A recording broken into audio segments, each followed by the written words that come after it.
It was the year 2020 on a sunny Tuesday afternoon at the Literacy Pirates. There was lots of chairs and tables with crewmates drinking coffee. There came in 3 pirates called Elif, Simon and Amara. Up on the 3rd floor, in the attic, it was a lively place. White sheets covered the ceiling. Fairy lights weaved in and out of the wooden bookcase. The floor is designed as if it was a compass on a ship floorboard. The navy blue wall reflected on the light as if it was the 7 seas. The pirates were playing splat, splat, splat. Oh no, you're out. Splat, said Tommy as Haroon and Mackay battled to become Splat champions. Splat, said Tommy. Elif won. After that it was reading time, and all the HPs read together. They set off to the library. The ship library had many colourful, interesting and ancient books.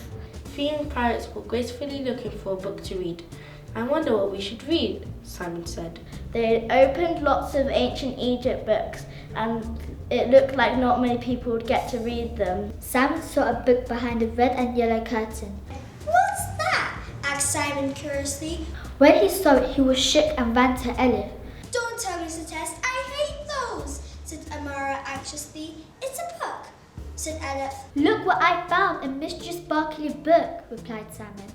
What? That looks so cool. What is that for? Shouted Elif. In the book was a story of Queen Zara and the magic golden quill. Elif and Amara gathered around the mysterious book until a strange piece of paper fell out. Amara grabbed the paper and found out it was a map to find Queen Zara's quill. Out of nowhere, Captain Greybeard appears. Elif, who are you, Captain Greybeard?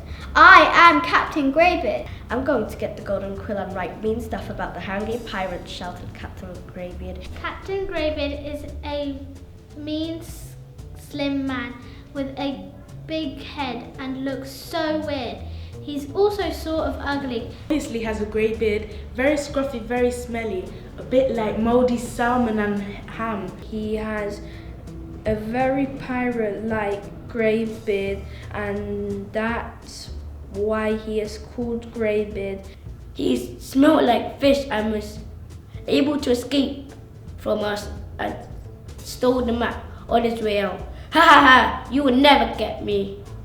When the pirates were crying in tears, Captain Splurge and Captain Refined Admiral arrived and said, "If you kids want to go back in time, then get the magical skateboard," answered Elif.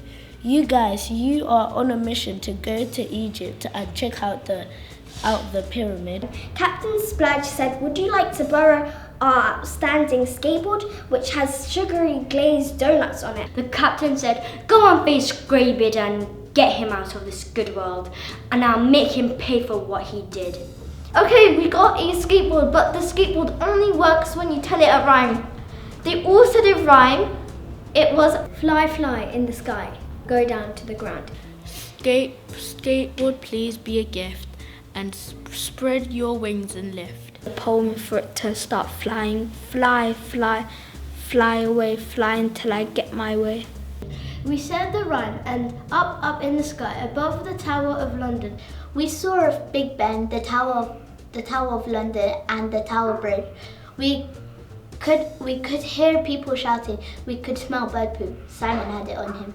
I would be able to see people, houses of parliament, clouds, zoos, and big animals. We saw city lights and amazingly the party lights. It was boltingly cold, and the city lights were on since it was winter. Wow, this is a very rough trip above the sky on this flying skateboard. I saw a skateboard flew up the air, down it comes, to Queen Zara's lair. I felt nervous riding the magic skateboard. As the skateboard fell down, it made the sound blaster. On the magic skateboard, the skateboard got bigger and bigger, then changed into beautiful colours at each destination. Right through France, Greece and Italy. We had to stand the whole way. As they passed over France, they could hear people saying bonjour. The flight over France was majestic. The Eiffel Tower stood taller than the brightest sunrise, and the Tour de France rode faster than a leopard and stronger than solid steel. Once they got to Italy, they flew over some pizzerias and saw beautiful roads and pavements. They could smell the fresh pasta in the pizzeria shops. Baked pizza too. I'm starving, let's go and get some pizza, Amara explained, holding her stomach in starvation. Yay, I feel hungry too, Elif yelled out. The next place they stopped off was Greece. They saw all the Roman architecture and old Colosseums. As we flew over Athens, we saw loads of people, hills, traffic, and buildings. Elif thought the colours were beautiful. In Greece, the young pirates saw some old historic buildings and ruins. They also saw some people walking around and children playing. What's that on the snowy mountains? Oh, that must be a snow leopard. It feeds on meat. It has the longest tail out of all mammals. They went throughout South America and they saw Rio de Janeiro and carried on their journey. They flew away in the air with the magic skateboard gliding smoothly in the air. See that in the distance? No, I don't see anything. That patch of yellow. We're landing in a desert. Ah! After a while, they finally reached the desert.